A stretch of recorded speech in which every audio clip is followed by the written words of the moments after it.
Hay varios campos que con el paso del tiempo han evolucionado mucho en las últimas décadas.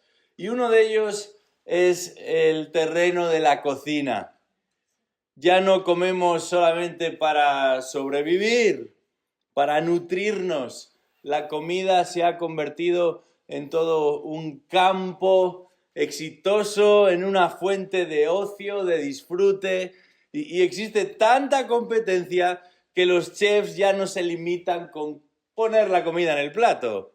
Buscan sorprender al personal, buscan innovar con el comensal y para ello recurren a combinaciones sorprendentes, combinaciones inesperadas, inéditas, nunca vistas anteriormente. Y seguramente ahí está la diferencia entre los buenos y, vamos a decirlo así, los menos buenos entre los cocineros, porque no todas las combinaciones van a funcionar. No todos los ingredientes, utilizando el argot tan en boga hoy en día, van a marinar.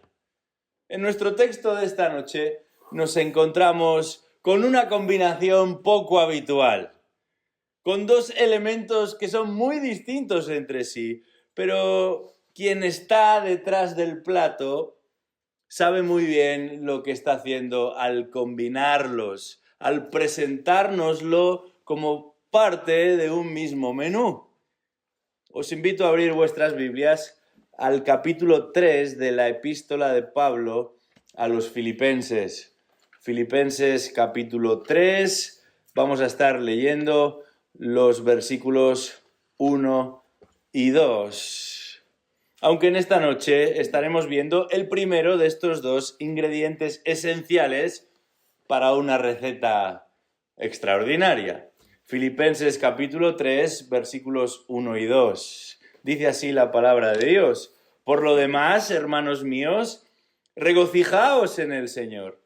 A mí no me es molesto escribiros otra vez lo mismo. Y para vosotros es motivo de seguridad. Cuidaos de los perros, cuidaos de los malos obreros, cuidaos de la falsa circuncisión.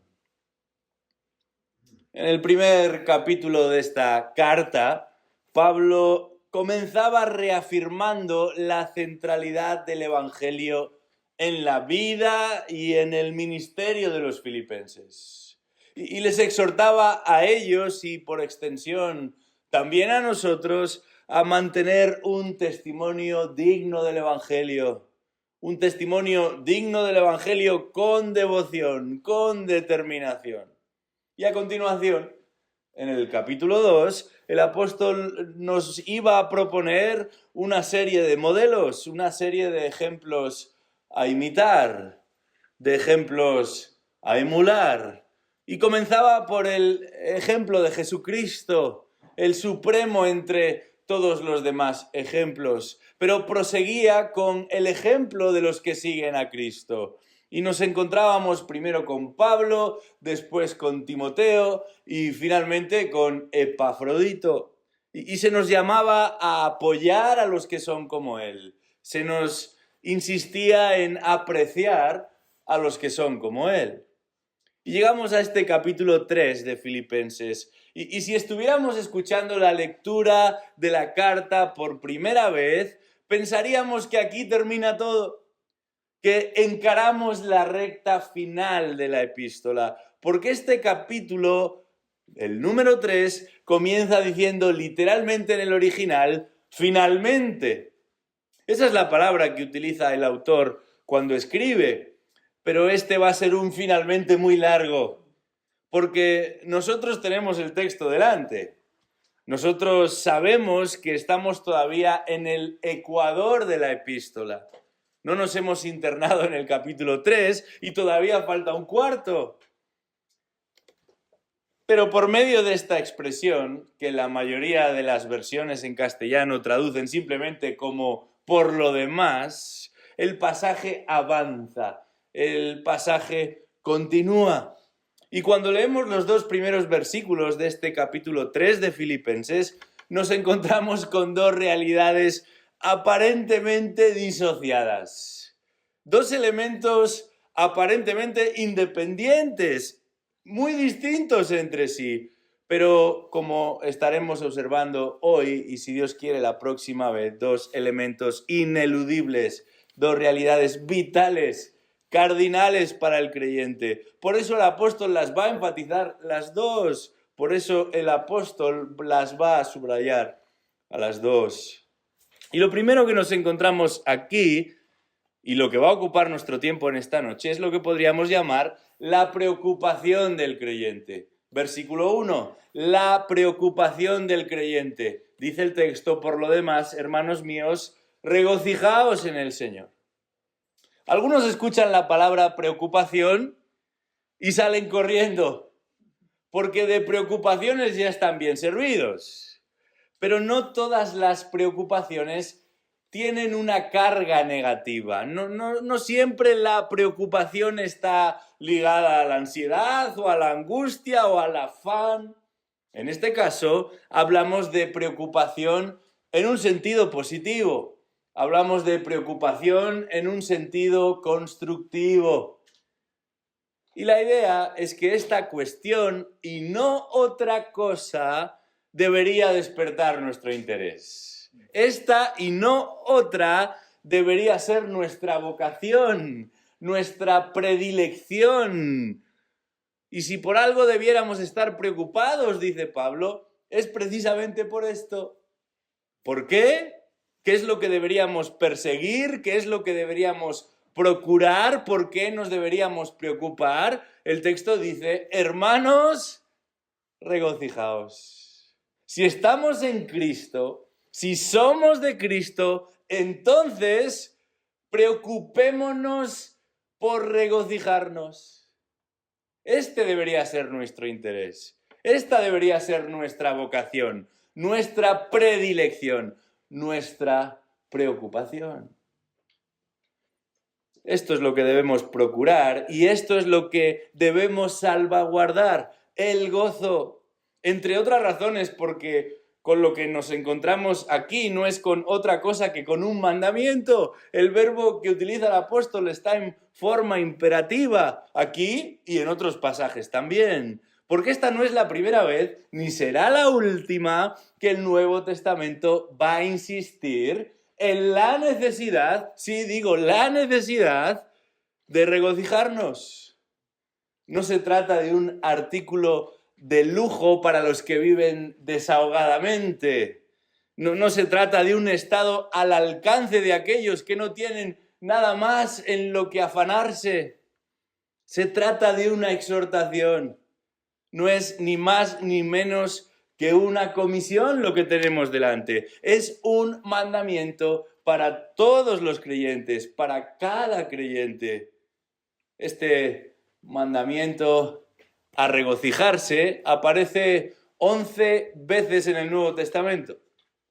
Y 4 de esas 11 veces nos las encontramos en la epístola de Pablo a los Filipenses. Por eso algunos han terminado por convenir que esta es la epístola del gozo. Pero siendo un poco más precisos, la forma del verbo que nos encontramos aquí en el versículo 1 indica que se trata de un mandamiento que no caduca. De hecho, podríamos traducirlo así, regocijaos continuamente. Porque este regocijarse no está ligado a un evento especial o a un periodo de vigencia limitado en el tiempo.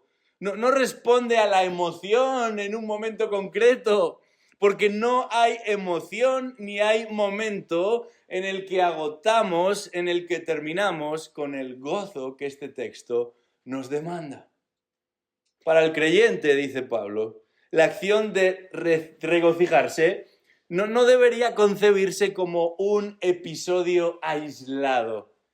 Se plantea como algo constante, como algo cotidiano, como algo continuado. Para el cristiano el gozo no debería ser una experiencia puntual, sino un campamento base en el que amanece cada mañana. Esta es la manera cristiana de vivir, regocijándose. Y nosotros quizás leemos este texto y pensamos, bueno, esto está muy bien, esto suena bien, pero probablemente surge la pregunta de manera natural.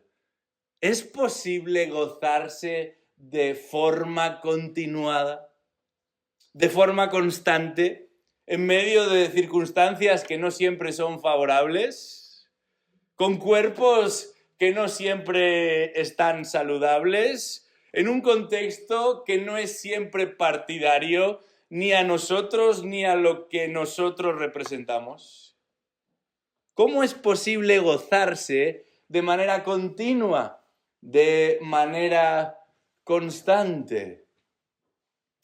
Al analizar cada una de las ocasiones en la epístola a los Filipenses donde se nos exhorta a regocijarse, nos damos cuenta de lo siguiente. En el capítulo 2, versículo 18 de esta misma carta, el objeto, la razón para el gozo, tiene que ver con el ministerio fiel y constante del apóstol Pablo. Tiene que ver con el ministerio fiel y constante de los filipenses también.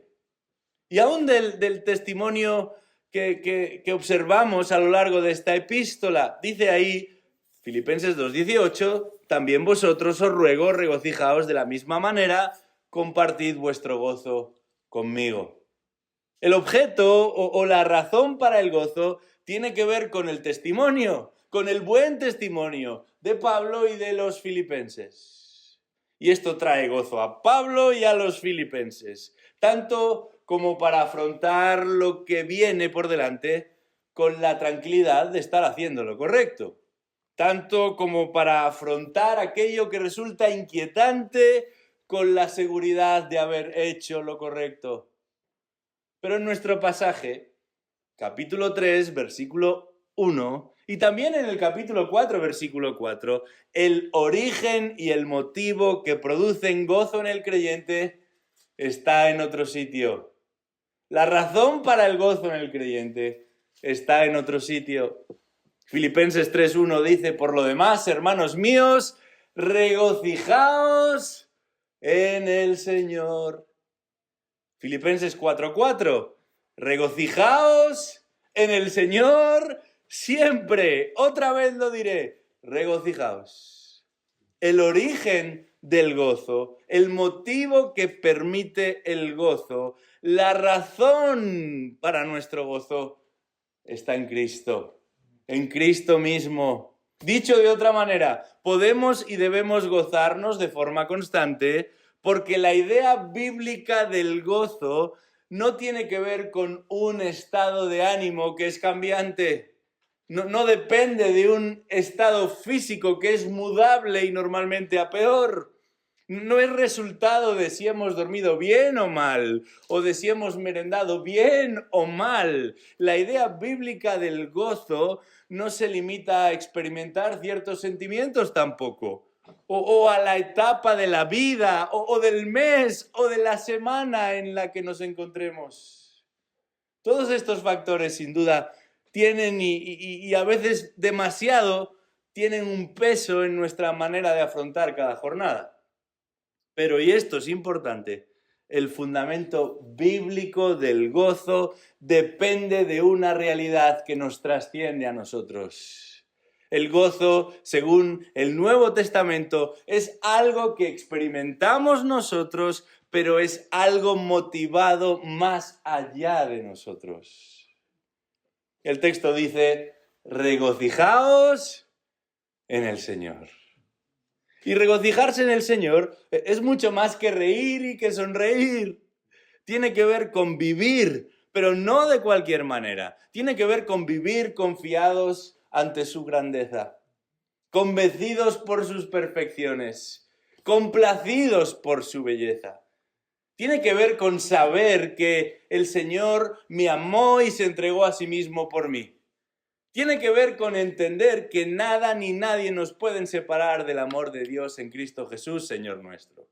Tienen que ver con la salvación, tienen que ver con la santificación y tienen que ver con la seguridad de que un día estaremos en su presencia. Tiene que ver con descansar en su obra en la cruz del Calvario. Tiene que ver con confesar que Él es nuestro sustituto y no necesitamos ningún otro. Tiene que ver con florecer en su obra constante de santificarnos. Tiene que ver con acudir a Él sabiendo que Él es nuestro sustentador. Tiene que ver con deleitarse en su obra también constante de interceder por nosotros. Tiene que ver con recurrir a Él y solamente a Él como nuestro sumo sacerdote delante de Dios. Se trata de un privilegio, de un beneficio único, de una preocupación exclusiva y extraordinaria que solamente disfruta aquel que ha nacido de nuevo. Resulta cuanto menos curioso pensar en las palabras de Jesús allá por Mateo capítulo 25, cuando en la famosa parábola de los talentos utiliza esta expresión para felicitar a sus siervos. Entra en el gozo de tu Señor. Un día experimentaremos este gozo de manera plena, de manera completa. Pero mientras tanto, hemos de enfocarnos activamente en ello aquí y ahora. Hemos de perseverar en ello aquí y ahora, dice el texto. Hemos de poner todo nuestro interés, toda nuestra preocupación en regocijarnos en el Señor. Pudiera darse el caso de que hoy, aquí, en este momento, entre nosotros, hay alguna persona que no encuentra en Cristo a su sumo gozo. Quizás no haya en Cristo su mayor deleite. Son otras cosas las que te satisfacen. Son otras causas las que te complacen. Y esto resulta preocupante, pero esta vez sí, preocupante en el mal sentido de la palabra. Porque nada ofrece garantías de continuidad como Cristo nos las da. Nada ofrece auténtica seguridad como Cristo nos la da. Y antes o después la tormenta llegará. Antes o después el nivel del agua aumentará. Antes o después la presión hará acto de presencia. ¿Y dónde te sostendrás sino en Él? ¿A qué apelarás sino a Él? ¿En qué o en quién te apoyarás si no es sobre Él? El cristiano cuenta con la posibilidad, y no solamente con la posibilidad, sino también con la responsabilidad de regocijarse en el Señor. Es un mandamiento, no es opcional. Hemos de regocijarnos en el Dios de nuestra salvación. Y esto no significa que en ocasiones no haya momentos de lucha en la vida cristiana.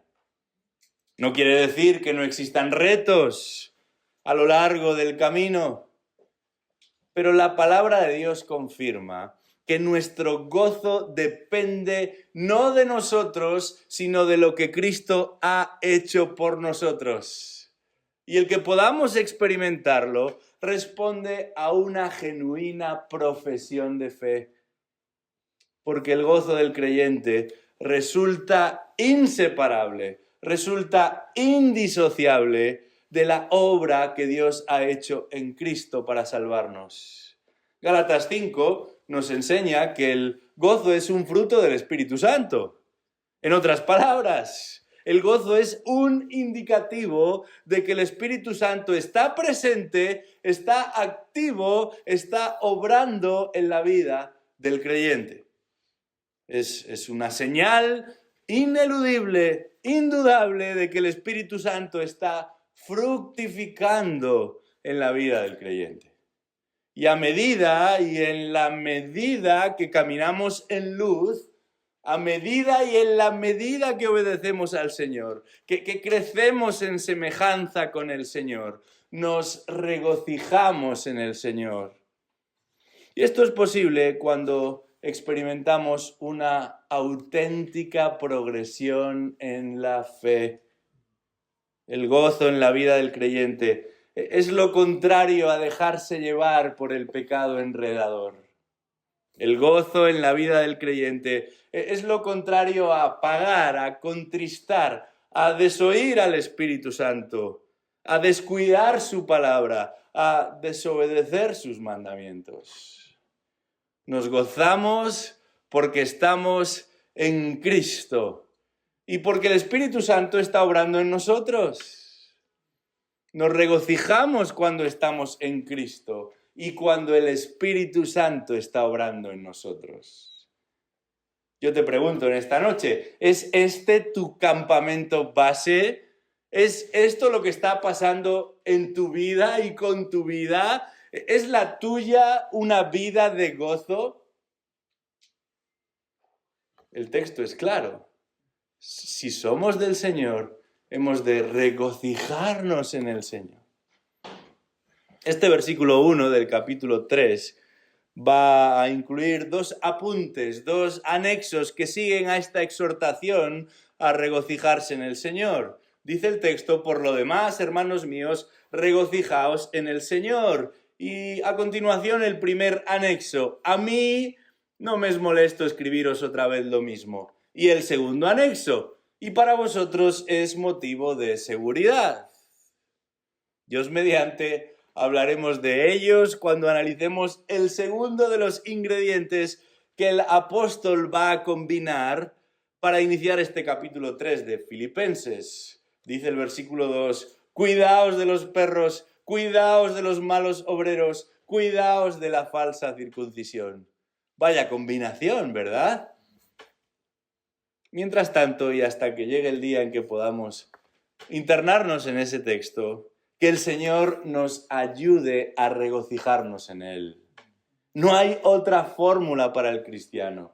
No existe una mejor fórmula para el cristiano. ¡Qué privilegio! ¡Qué oportunidad! ¡Qué bendición! ¡Qué preocupación debería ser para cada uno de nosotros el ser obedientes a la palabra de Dios en este punto y disfrutar de lo que el Señor nos ha dado en Cristo! Vamos a orar. Padre nuestro que estás en los cielos, te alabamos en esta noche, porque aún con nuestras limitaciones, cuando estudiamos tu palabra, somos conscientes de la maravilla que es el Evangelio, de lo que tú nos has regalado en Cristo, de lo que tú nos permites disfrutar en Él y a través de Él. Te pedimos que no seamos cortos de vista, que no nos conformemos con tan poquito, que perdamos la oportunidad de disfrutar de toda esta bendición. Ayúdanos, oh Dios, a recurrir, a apelar a cada uno de los recursos que tú has puesto a nuestra disposición. Te pedimos, oh Señor, que el gozo sea nuestro pan de cada día, porque así tú lo has permitido, porque así tú lo has querido, porque así tú lo demandas de cada uno. Te pedimos, Señor, que podamos vivir a la luz de lo que tú has logrado en la cruz del Calvario. Y eso va a traer una gran satisfacción, aún en medio de la angustia, aún en medio de otras comunes y peores preocupaciones, aún en medio de la tensión y de la presión, podremos regocijarnos en el Señor. Y eso queremos hacer. Oramos que tu Espíritu Santo nos ayude. Y si hay alguien aquí que todavía no disfruta de este beneficio, te pedimos, oh Señor, que tu salvación sea efectiva, que tú realmente rescates esa alma de una vida de confusión, aún a veces inconsciente, y le permitas disfrutar de ese gozo único que está reservado para aquellos que disfrutan de una íntima comunión contigo. Pedimos esto en el nombre de Jesús. Amén.